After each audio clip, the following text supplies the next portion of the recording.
தாய் வீடு ஆகஸ்ட் 2025 இனப்படுகொலையின் அரசியல் பாகம் 16 சர்வதேச போர்க்குற்ற விசாரணை தீர்ப்பாயங்களின் அரசியல். எழுதியவர் தேனா ஞாலசீர்த்தி மீனிலங்கோ. வாசிப்பவர் ஆனந்தராணி பாலேந்திரா. தொடக்க குறிப்புகள். 1990களின் முற்பகுதியில்தான் நியூரம்பர்க் மற்றும் டோக்கியோ மாதிரிகளால் ஈர்க்கப்பட்ட புதிய சர்வதேச நீதிமன்றங்கள் உருவாயின. யூகோஸ்லாவியாவின் உடைவு, ருவாண்டாவில் இனப்படுகொலை என்பவற்றுடன் தொடர்புடைய போர்கள் வினையூக்கிகளாக இருந்த போதிலும், கெடுபிடி போரின் முடிவு உலகளவில் தாராளமய ஜனநாயகம் பரவுவதற்கும் சர்வதேச நீதிமன்றங்களினதும் நிரந்தர சர்வதேச குற்றவியல் நீதிமன்றத்தினதும் உருவாக்கத்தை ஆதரிக்க கணிசமான எண்ணிக்கையிலான நாடுகள், குறிப்பாக அமெரிக்கா விருப்பம் தெரிவித்தது ஆகியவை உலகளாவிய அளவில் ஒரு புதிய சட்ட கட்டமைப்பை உருவாக்குவதற்கான அத்தியாவசிய சூழலை வழங்கின. 21ஆம் நூற்றாண்டின் 2ஆம் தசாப்தத்தில் நியூரம்பர்க்கிலும் டோக்கியோவிலும் நிறுவப்பட்ட முன்னுதாரணங்கள் நிலைநிறுத்தப்பட்டன. மேலும் சர்வதேச குற்றவியல் சட்ட மீறல்கள் என்ன என்பது விரிவடைந்தது. ஆனால் உலகளாவிய அதிகார போட்டி, அதாவது சீனாவுடனான பொருளாதார போட்டியில் அமெரிக்காவின் சரிவும் ஒரு பெரிய சக்தியாக தன்னை மீண்டும் நிலைநிறுத்த ரஷ்யாவின் உறுதிப்பாடும், கெடுபிடி போருக்கு பிந்திய முதல் தசாப்தங்களில் போர்க்குற்றங்களுக்கான விசாரணைகளுக்கு கடுமையான சவால்களை ஏற்படுத்தியுள்ளது. 1980களின் பிற்பகுதியில் பல்வேறு இனங்களையும் மதங்களையும் சேர்ந்த யூகோஸ்லாவியா கூட்டாட்சி மக்கள் குடியரசு, பொஸ்னியா மற்றும் Herzegovina, Croatia, Macedonia, Montenegro, Serbia, Slovenia ஆகிய 6 குடியரசுகளை உள்ளடக்கிய ஒரு கூட்டமைப்பு பிரிந்து கொண்டிருந்தது. 1991இல் ஸ்லோவேனியாவும் குரோயேஷியாவும் பிரிந்து செர்பியாவுடன் குறுகிய போர்களை உருவாக்கியது. அடுத்த ஆண்டு பொஸ்னியா, ஹெர்சகோவினா அரசாங்கங்கள் சுதந்திரத்தை அறிவித்தன. 2 காரணிகள் நிலைமையை வெடிக்கச் செய்தன. ஒன்று, யூகோஸ்லாவிய தலைவரும் செர்பியாவின் தலைவருமான ஸ்லோபோடன் மிலோசோவிக் ஏற்கனவே செர்பியாவுக்குள் தேசியவாதத்தை முன்னிறுத்தினார். ஏனெனில் யூகோஸ்லாவிய கூட்டமைப்பு உடைவை நோக்கி செல்வது தெளிவாக தெரிந்தது. மற்றொன்று, பொஸ்னியாவின் இன வரைபடம். மக்கள் தொகையில் பெரும்பாலோர் முஸ்லிம்கள், பொஸ்னியாக்ஸ் ஆகவும், ஆனால் செர்பியர்கள் கணிசமான சிறுபான்மையினராகவும் சுமார் 1.3 மில்லியன் இருந்தனர். பொஸ்னியாவின் சுதந்திரத்தை நோக்கிய நகர்வை மிலோசோவிக் ஒரு சாக்காக பயன்படுத்தி பொஸ்னியாவின் கணிசமான பகுதியையும் குரோயேஷியாவின் ஒரு சிறிய பகுதியையும் கட்டுப்படுத்த முயற்சிப்பதன் மூலம் பழைய செர்பிய தேசியவாத கனவான பெரிய செர்பியாவை அடைய முயன்றார். இந்த செயற்பாட்டில் செர்பிய இராணுவத்தின் ஆதரவுடன் பொஸ்னிய செர்பிய இராணுவம் 2ஆம் உலகப் போருக்கு பிறகு ஐரோப்பாவில் காணப்படாத அளவில் இன அழிப்பு பிரச்சாரத்தை நடத்தியது என்ற குற்றச்சாட்டு முன்வைக்கப்பட்டது. 1994 வாக்கில் அவர்கள் பொஸ்னியாவின் சுமார் 70% கட்டுப்பாட்டில் எடுத்துக்கொண்டனர். அனைத்து தரப்பினராலும் அட்டூழியங்கள் செய்யப்பட்டன, ஆனால் அவை பேசப்படுவதில்லை. 1994ஆம் ஆண்டு ருவாண்டாவில் உள்ள ஹூட்டு இனக்குழுவைச் சேர்ந்த ஆயிரக்கணக்கானோர் லட்சக்கணக்கான துட்சிகளையும் பிற ஹூட்டுக்களையும் கொன்றனர். பெரும்பான்மை ஹூட்டு மக்களும் சிறுபான்மை துட்சிகளும் அரசியல் மற்றும் பொருளாதார அதிகாரத்தில் விகிதாசாரமற்ற பங்கை கொண்டிருப்பதாக முன்னவர்களால் கருதப்பட்டது. இடையேயான பதற்றங்களும் சில சமயங்களில் வன்முறையும் காலனித்துவத்திற்கு முந்தைய காலம் வரை நீட்டிக்கப்பட்டு காலனிய ஆட்சியாளர்களான ஜெர்மன் மற்றும் பெல்ஜிய ஆட்சியால் அதிகரிக்கப்பட்டன. இந்த பதற்றங்கள் காலனித்துவத்திற்கு பிந்திய தசாப்தங்களிலும் தொடர்ந்தன. 1990களின் முதல் ஆண்டுகளில் துட்சிகள் ஹூட்டு மக்களை கொல்ல திட்டமிட்டுள்ளனர் என்ற வதந்தியின் அடிப்படையில் துட்சிகளை ஒழிக்க ஹூட்டு தேசியவாத அரசாங்கம் உறுதியாக இருந்தது. அண்டை நாடான புருண்டியில் இரு குழுக்களிடையே வன்முறை தீவிரமடைந்தமை விஷயங்களை மோசமாக்கியது. 1990 டூட்சி கிளர்ச்சிப் படைகள் ருவாண்டா மீது படையெடுத்ததை தொடர்ந்து ஹுட்டு டூட்சி ஆகிய இரண்டு பிரிவு அரசியல் கட்சிகளுக்கிடையே ஒரு சமாதான ஒப்பந்தமும் அதிகார பகிர்வும் செய்வதற்கான ஏற்பாடு மிகவும் தீவிரமான ஹூட்டு கூறுகளின் ஆதரவை பெற தவறிவிட்டது. இதன் தொடர்ச்சியாக ருவாண்டா இனப்படுகொலை நிகழ்ந்தது. 2000களின் முற்பகுதியில் பல சிறப்பு நீதிமன்றங்கள் உருவாக்கப்பட்டன. 1990களின் இறுதியில் இந்தோனேஷியாவின் ஒரு மாகாணமான கிழக்கு டிமோரில் மற்றொரு இனப்படுகொலை நிகழ்ந்தது. ஆனால் அதற்கு அமைக்கப்பட்ட சிறப்பு நீதிமன்றம் அரசியல் நலன்களால் சேதமடைந்தது. மனித உரிமை மீறல்கள் நடந்ததாக கூறப்படும் பல தசாப்தங்களுக்கு பிறகு சர்வதேச நீதிமன்றத்தால் கூட்டப்பட்ட கம்போடியாவின் வழக்கு அசாதாரணமானது. 1975க்கும் 1979க்கும் இடையில் கம்போடியாவில் கமரூஜ் ஆட்சியில் நிகழ்ந்ததாக சொல்லப்பட்ட குற்றங்கள் 1990களில் விசாரிக்கப்பட்டன. விசித்திரமாக அமெரிக்க ஜனாதிபதி பில் கிளின்டன் 1994 கம்போடிய இனப்படுகொலை நீதி சட்டம் என்ற ஒன்றில் கையெழுத்திட்டார். இது 1975க்கும் 1979க்கும் இடையில் கமரூஜ் செய்த குற்றங்களை விசாரித்து வழக்கு தொடர்வதற்கான அமெரிக்காவின் ஆதரவை உறுதியளித்தது. இவ்வாறு அமைக்கப்பட்ட நீதிமன்றம் தனது முதல் விசாரணையை 2007 வரை நடத்தவில்லை. மேலும் வயதான சந்தேக நபர்கள் 5 பேரை மட்டுமே குற்றஞ்சாட்டியது. ஒருவர் விசாரணைக்கு மன ரீதியாக தகுதியற்றவர் என்று அறிவிக்கப்பட்டார். மற்றொருவர் விசாரணையின் போது இறந்தார். மற்ற மூவரும் குற்றவாளிகள் என்று தீர்ப்பளிக்கப்பட்டனர். பிரெஞ்சு நீதிபதிக்கும் கம்போடிய நீதிபதிக்கும் இடையே மேலும் வழக்கு தொடருவது தொடர்பான கருத்து வேறுபாடு, விசாரணைகள் நாட்டில் ஸ்திரமின்மையை ஏற்படுத்தும் என்ற அச்சம், பல குற்றவாளிகள் இறந்துவிட்டமை ஆகிய காரணங்களால் குறித்த நீதிமன்றின் முன் இனி எந்த வழக்குகளும் கொண்டுவரப்படாமல் இருப்பது உறுதி செய்யப்பட்டது. மேற்சொன்ன அனைத்திலும் நீதி குறித்த அவா அரசியலால் உந்தப்பட்டது. யாருடைய நலன், யாருக்கான நீதி? 1989ஆம் ஆண்டில் பொதுச்சபை இறுதியாக சர்வதேச சட்ட ஆணையத்திற்கு நிரந்தர நீதிமன்றத்திற்கான சட்டத்தை வரைவதற்கு பச்சை கொடி காட்டியது. கெடுபிடிப்போரின் முடிவு சர்வதேச குற்றவியல் நீதியின் மறுமலர்ச்சிக்கு ஒரு வளமான சூழலை வழங்கியது. 1994ஆம் ஆண்டில் ஆணையம் தனது இறுதி அறிக்கையை ஐக்கிய நாடுகள் பொதுச்சபையில் சமர்ப்பிக்கும் முன்பே நிரந்தர அமைப்பு அமைக்கப்படும் வரை தற்காலிக நிறுவனங்களை உருவாக்க வேண்டும் என்ற பொறுமையற்ற கோரிக்கைகள் எழுந்தன. சர்வதேச நிகழ்ச்சி நிரலில் நீதி மற்றும் பொறுப்பு கூறல் ஒரு பெரிய இடத்தை பிடித்திருப்பது தெளிவாக தெரிந்தது. 1990ஆம் ஆண்டில் குவைத்துக்கு எதிரான ஈராக் ஆக்கிரமிப்பு தொடர்பாக அதிகார வரம்பை கொண்ட ஒரு சர்வதேச நீதிமன்றத்தை உருவாக்க அமெரிக்கா, ஐக்கிய ராச்சியம் என்பவற்றை தொடர்ந்து ஐரோப்பிய ஒன்றியத்தால் எச்சரிக்கையான நடவடிக்கைகள் எடுக்கப்பட்டன. இவை தீர்ப்பாயங்கள் குறித்த கேள்விகளையும் எழுப்பின. ஈராக்கிற்கு எதிராக ஒரு தீர்ப்பாயத்தை உருவாக்குவதற்கான மேற்குலகின் உந்துதல் அதன் நோக்கங்களை கேள்விக்குட்படுத்தியது. அமெரிக்கா வியட்நாமில் இழைத்த குற்றங்களை யார் விசாரிப்பது என்ற கேள்வி எழுந்தது.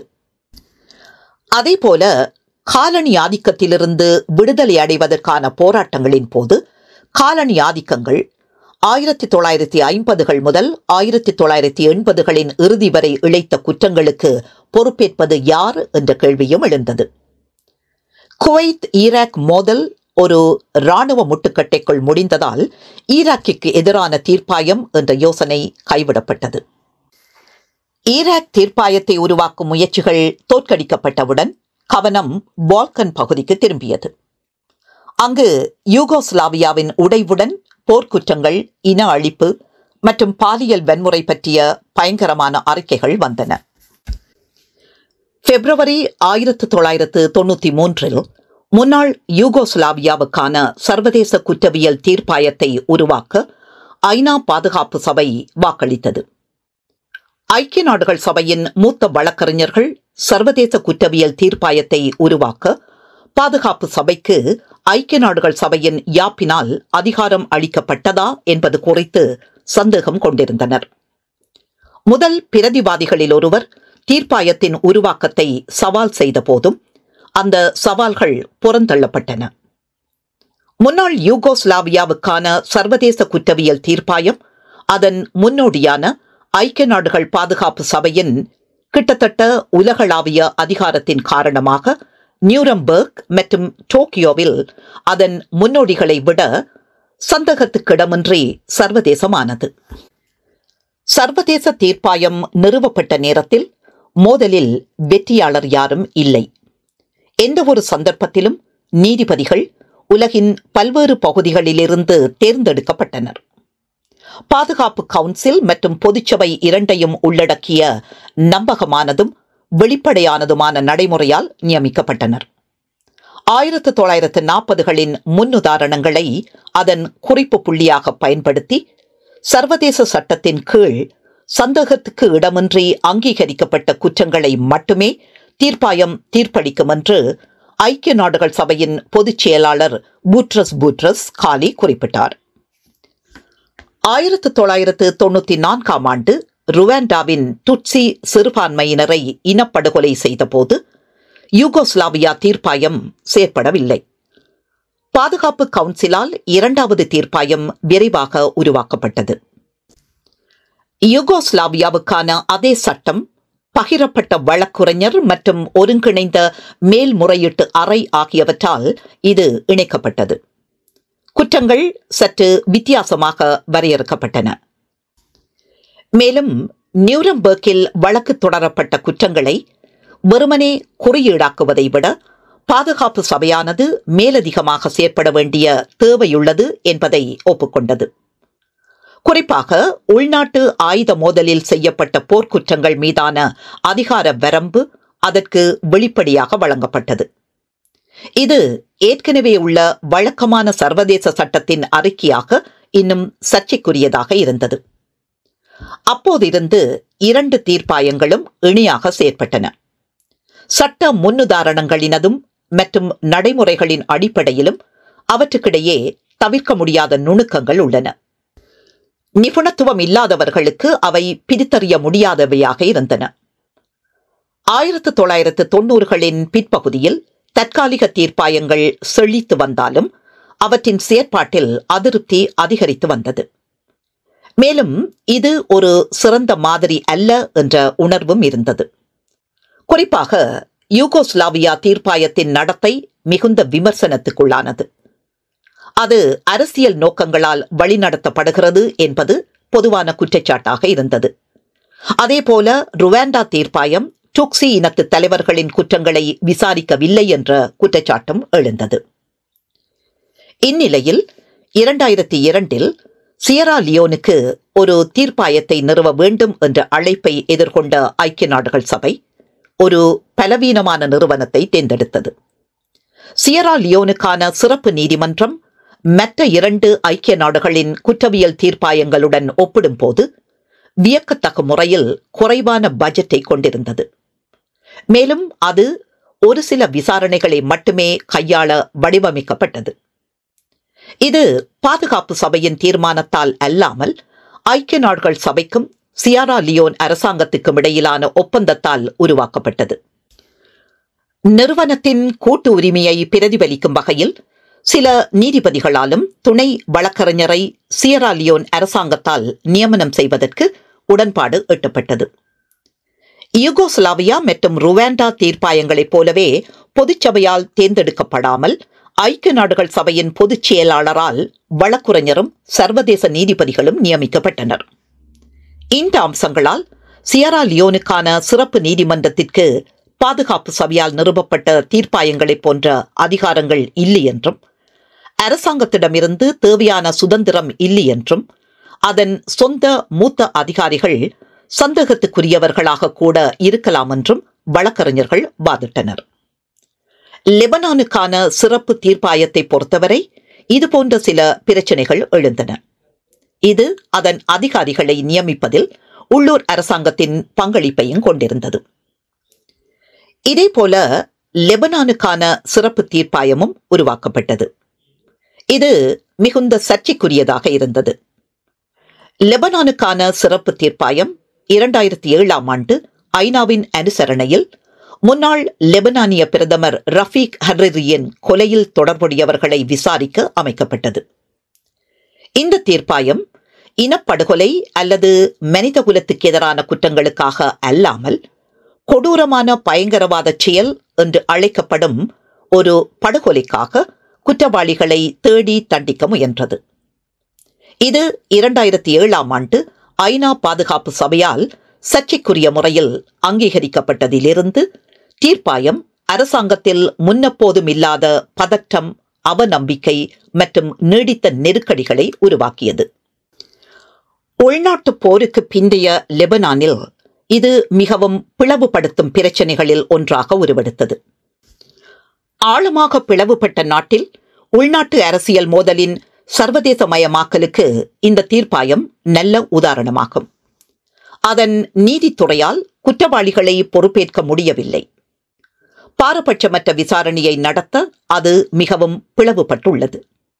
நம்பகமான தீர்ப்புகளை எட்டக்கூடிய தன்மையற்ற பலவீனமான பிராந்திய மேலாதிக்கவாதிகளால் அமெரிக்கா, இங்கிலாந்து, பிரான்ஸ் பின்பற்றப்பட்டு தண்டனையிலிருந்து விலக்களிக்கும் முயற்சியில் சர்வதேச சமூகத்தால் ஐநா, ஐரோப்பிய ஒன்றியம் மற்றும் மேற்குலகு திணிக்கப்பட்ட நீதிக்கான உள்ளூர் விசாரணைகளால் குற்றவியல் விசாரணை தூண்டப்பட்டது. சிக்கலான நீதித்துறை செயல்முறைக்கு சிவில் சமூகத்தின் சில பிரிவுகள் ஆதரவு அளித்தன. ஆனால் இந்த தீர்ப்பாயம் நிறுவப்பட்ட பின்னர் சர்வதேச அரங்காடிகளால் இயக்கப்பட்டது. மேலும் அதன் வெளிப்படையான அரசியல் மயமாக்கல் காரணமாக உள்ளூர் அரங்காடிகளின் பங்கு பலவீனம் அடைந்தது. சியரா லியோன் மற்றும் லெபனான் தீர்ப்பாயங்களும் முந்தைய நிறுவனங்களிலிருந்து நிதியுதவி அடிப்படையில் வேறுபடுகின்றன. முதல் இரண்டு, ருவாண்டா, யூகோஸ்லாவியா தற்காலிக தீர்ப்பாயங்கள் ஐக்கிய நாடுகள் சபையின் பொது பட்ஜெட்டிலிருந்து செயற்பட்டன. அதே நேரத்தில் பிந்தைய இரண்டும், சியரா லியோன், லெபனான், அந்தந்த நாட்டின் தன்னார்வ பங்களிப்புகளாலும் லெபனான் தீர்ப்பாயத்தை பொறுத்தவரை அரசாங்கத்தின் பங்களிப்பாலும் நிதியளிக்கப்பட்டன. இந்த வகையான நிதியுதவி ஒரு நீதித்துறை நிறுவனத்திற்கு திருப்தியற்றது.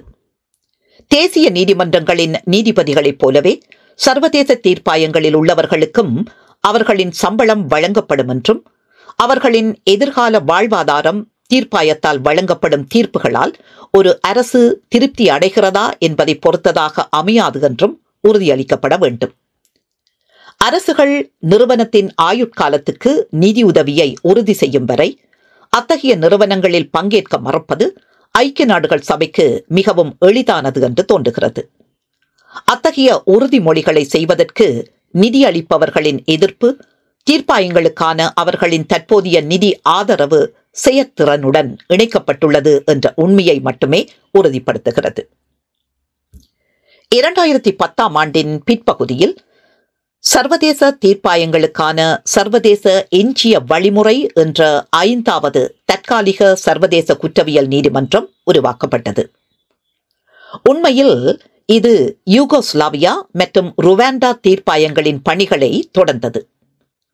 இறுதி விசாரணைகள் மற்றும் மேல்முறையீடுகள் முடிந்ததும் அவற்றின் கதவுகள் மூடப்பட்டன. குறிப்பாக ருவாண்டா தீர்ப்பாயத்தில் தலைமறைவாக இருக்கும் சில குற்றம் சாட்டப்பட்ட தப்பியோடியவர்களுக்கு யூகோஸ்லாவியா தீர்ப்பாயத்தின் மிகவும் தேடப்படும் பட்டியலில் உள்ள அனைத்து சந்தேக நபர்களும் கைது செய்யப்பட்டுள்ளனர். எப்போதும் ஒரு நீதிபதி மற்றும் ஒரு வழக்கறிஞர் இருப்பதை சர்வதேச எஞ்சிய வழிமுறை உறுதி செய்கிறது. அத்துடன் ஒரு குற்றவாளியை விடுவிக்கக்கூடிய புதிய ஆதாரங்கள் வெளிச்சத்துக்கு வந்தால் மறுபரிசீலனை செய்வதற்கான ஒரு வழியையும் இது உறுதி செய்கிறது. விசாரணைகள் முடிந்ததும் சியரா லியோனின் சிறப்பு நீதிமன்றத்திற்காக ஒரு எஞ்சிய நீதிமன்றமும் திட்டமிடப்பட்டது. சர்வதேச குற்றவியல் நீதிமன்றம் 1990களில் முன்னாள் யூகோஸ்லாவியாவுக்கும் ருவாண்டாவிற்குமான புதிதாக உருவாக்கப்பட்ட தற்காலிக தீர்ப்பாயங்கள் பெரும்பாலும் அறியப்படாத நீரில் பயணித்த போது ஒரு நிரந்தர சர்வதேச குற்றவியல் நீதிமன்றத்தை நிறுவுவது குறித்த பேச்சுவார்த்தைகள் விரைவான முன்னேற்றத்தை அடைந்தன. உண்மையில் பணியின் விரைவான வேகத்தை கணிக்க முடியாது.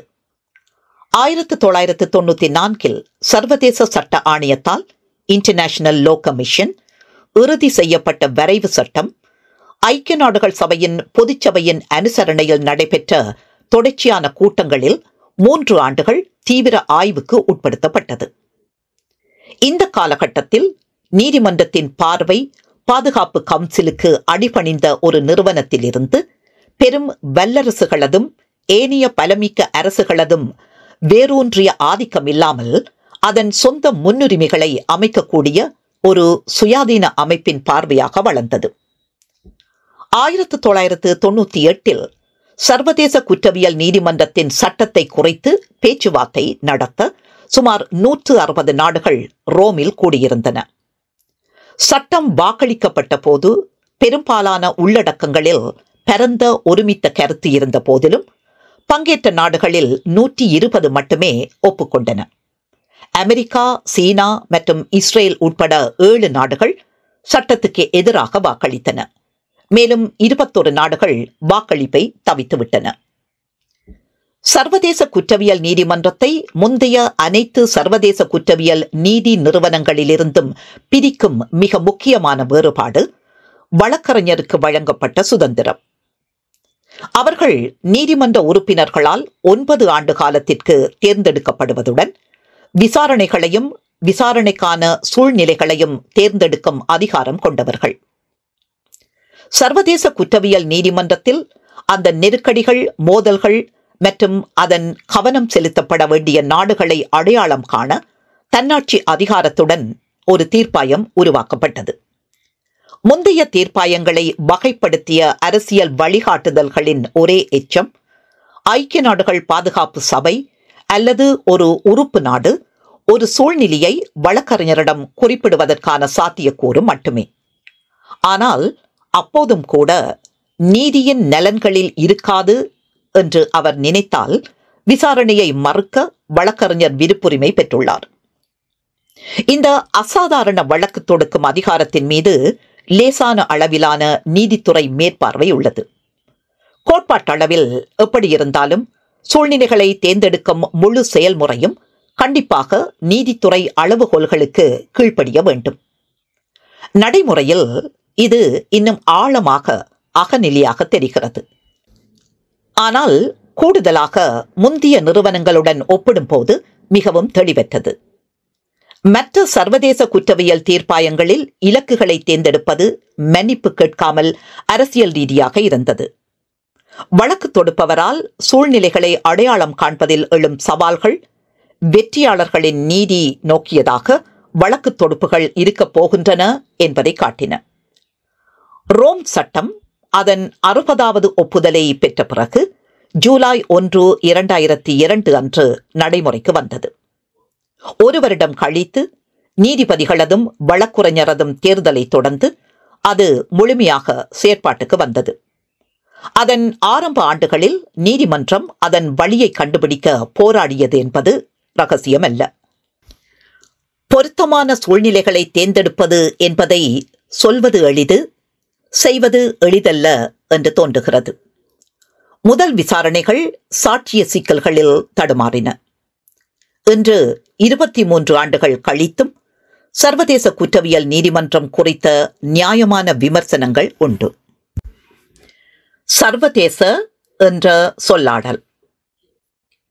சில போர்க்குற்ற தீர்ப்பாயங்கள் தங்கள் பெயரில் சர்வதேச என்ற வார்த்தையை கொண்டுள்ளன. எடுத்துக்காட்டாக சர்வதேச இராணுவ தீர்ப்பாயம், முன்னாள் யூகோஸ்லாவியாவுக்கான சர்வதேச குற்றவியல் தீர்ப்பாயம், சர்வதேச குற்றவியல் நீதிமன்றம். அதுபோலவே சியரா லியோனுக்கான சிறப்பு நீதிமன்றம், லெபனானுக்கான சிறப்பு தீர்ப்பாயம் போன்றவற்றில் சர்வதேச என்ற சொல் இடம்பெறவில்லை. எனவே தீர்ப்பாயங்களுக்கு வழங்கப்படும் பெயர்கள் தீர்க்கமானதல்ல என்பது தெளிவாகிறது. சியரா லியோனுக்கான சிறப்பு நீதிமன்றத்தின் நீதிபதிகள் முன்னாள் யூகோஸ்லாவியாவையும் ருவாண்டாவையும் கையாள ஐக்கிய நாடுகள் பாதுகாப்பு சபையால் நிறுவப்பட்ட தற்காலிக தீர்ப்பாயங்களைப் போலவே அவை சர்வதேச என்று தீர்ப்பளித்துள்ளனர். சியரா லியோன் மற்றும் லெபனான் தீர்ப்பாயங்கள் அந்தந்த அரசாங்கங்களுக்கும் ஐக்கிய நாடுகள் சபைக்கும் இடையிலான ஒப்பந்தங்களுக்கு அந்தந்த நாடுகளின் பாதுகாப்பு சபையின் அனுமதியுடன் கட்டுப்பட்டுள்ளன. சர்வதேச குற்றவியல் நீதிமன்றம் அதன் இருப்புக்கு அதன் ஒப்பந்தமான ரோம் சட்டத்துக்கு கடமைப்பட்டுள்ளது.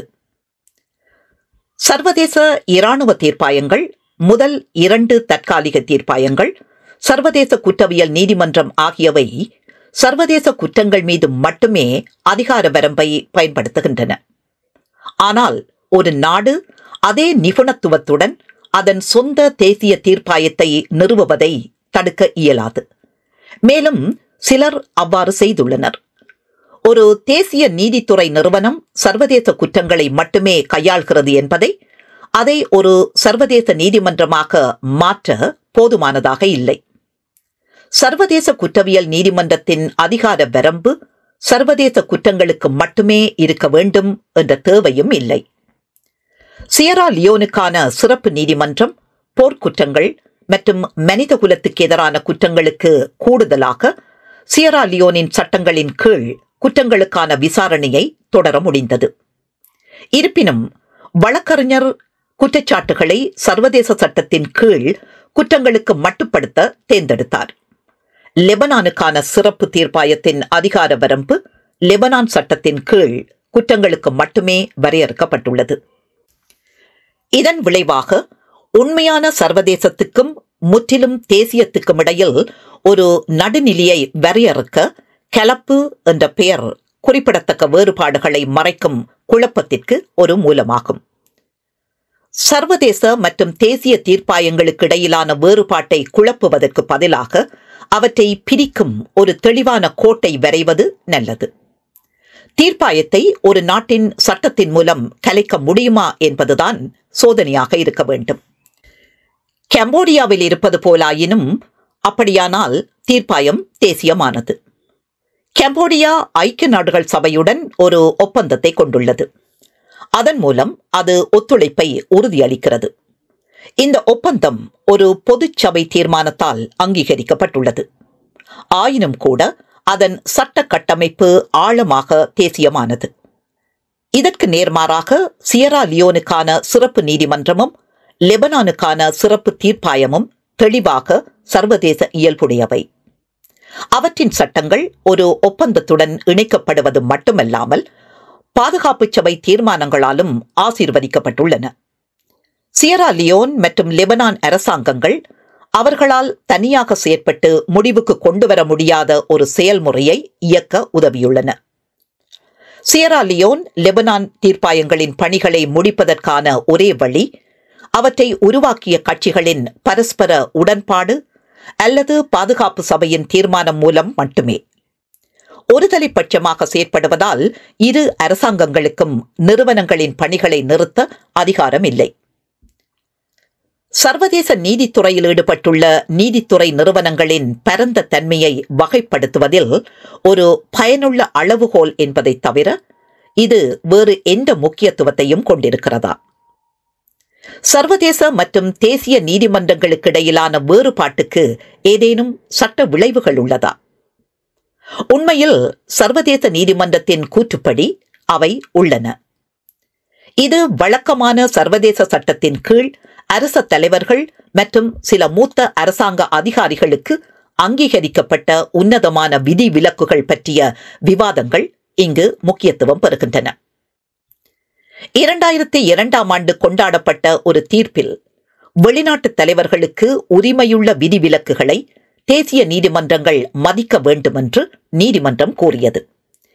இருப்பினும் அத்தகைய நபர்கள் வழக்கு தொடரப்படுவதிலிருந்து விலக்கு அளிக்கப்படவில்லை. குறிப்பாக சர்வதேச நீதிமன்றம் அவர்கள் அதிகார வரம்பை கொண்ட சில சர்வதேச குற்றவியல் நீதிமன்றங்களில் குற்றவியல் நடவடிக்கைகளுக்கு உட்படுத்தப்படலாம் என்று கூறியது. முன்னாள் யூகோஸ்லாவியாவுக்கான சர்வதேச குற்றவியல் தீர்ப்பாயம் ஐக்கிய நாடுகள் சபையின் சாசனத்தின் 7ஆம் அத்தியாயத்தின் கீழ் பாதுகாப்பு சபை தீர்மானங்களின்படி நிறுவப்பட்ட ருவாண்டாவிற்கான சர்வதேச குற்றவியல் தீர்ப்பாயம் மற்றும் 1998 ரோம் மாநாட்டால் உருவாக்கப்பட்ட சர்வதேச குற்றவியல் நீதிமன்றம் ஆகியவை எடுத்துக்காட்டுகளில் அடங்கும். எனவே சில சர்வதேச குற்றவியல் நீதிமன்றங்கள் அவற்றின் அதிகார வரம்பை கொண்டவை என்பதை அடையாளம் காண்பதில் சட்ட முக்கியத்துவம் உள்ளது. சர்வதேச குற்றவியல் நீதிமன்றங்களுக்கிடையில் கூட வேறுபாடுகள் ஏற்படுத்தப்பட வேண்டும். சர்வதேச நீதிமன்றம் பராமரித்துள்ளபடி அவற்றில் சில விதிவிலக்குகளை புறக்கணிக்கும் அதிகாரத்தை கொண்டிருக்கலாம், மற்றவை இல்லாமல் இருக்கலாம்.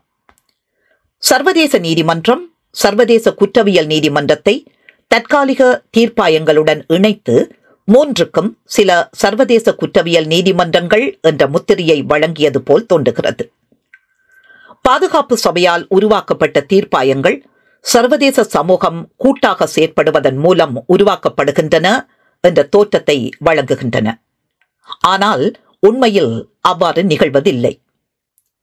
மார்ச் 2009 சூடானின் ஜனாதிபதி எல் பஷீருக்கு எதிராக சர்வதேச குற்றவியல் நீதிமன்றம் கைது செய்வதற்கான பிடியாணை பிறப்பித்தது. ஜூன் 2011 லிபியாவின் முஅம்மர் கடாஃபிக்கு எதிராகவும் இவ்வாறானதொரு ஆணை பிறப்பிக்கப்பட்டது. அல் பஷீருக்கு நீதிமன்றத்தின் முன் விலக்குரிமை இல்லை என்று தீர்ப்பளித்த போது நீதிபதிகள் போதுமானதாக இல்லாத மற்றும் மேலோட்டமான விளக்கத்தை அளித்தனர். எல் பஷீர் மற்றும் கடாஃபிக்கு எதிராக இயக்கப்பட்ட பிடியாணைகள் குறித்து அமெரிக்கா அக்கறையாக இருந்தாலும் இந்த நடைமுறைகள் தமக்கு செல்லாது என்று அமெரிக்கா வாதிடுகிறது.